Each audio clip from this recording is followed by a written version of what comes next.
from page 36 of the book. Oh, I should have mentioned that earlier. This isn't milk. It's 5 parts milk, 1 part vodka. It's apparent why some parents might have a problem with this aspect of the book, as in some people's opinions this may promote underage drinking and how one could get away with it. However, in my opinion, this book should not be banned for multiple reasons.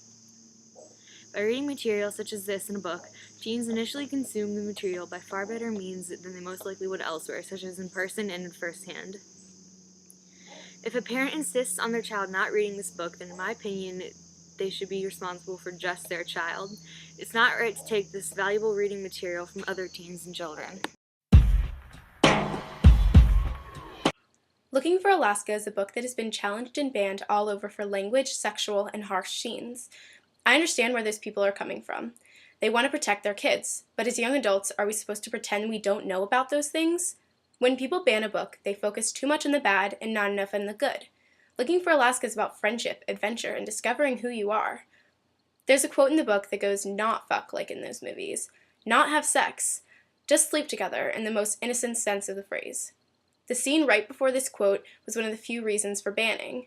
Here Pudge, the main character, is saying how he doesn't want sex from this girl he's so close with. He just wants to love her, with her love in return. The book deals with loss and realizing what it is to be a teenager, and how we are invincible. Don't you think everyone should read a book that tells them how they're invincible?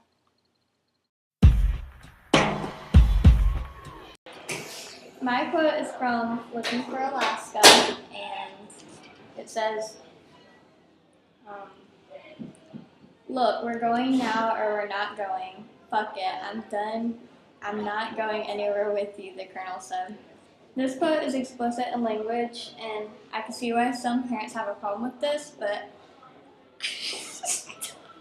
I don't think the book should be banned because you can't shelter your kids forever. If you like a book or you want to read a book, you should read it. And don't let anybody decide what you can and can't read. Looking for Alaska was banned for explicit language, sexual content, drugs, and alcohol abuse. My quote includes sexual content that was used. Don't worry about the eagle tonight, she said. He's happy most everyone's gone. He's probably masturbating for the first time in a month. I don't agree with the ban. I believe that as a high school student, we should be trusted to be mature enough to read a book with content like this. We can already watch movies with content worse than the sexual nature expressed in the book, so we should be able to read a book with sexual references. As a citizen, it is my First Amendment enumerated right to express my ideas and thoughts. That implies receiving ideas from reading what I choose. I don't think it is fair for parents or teachers to determine how or what we as students and people want to read. We students are people and have rights that must be protected. We might not be considered adults, but we should be able to determine for ourselves our maturity level and how we want to express and receive ideas.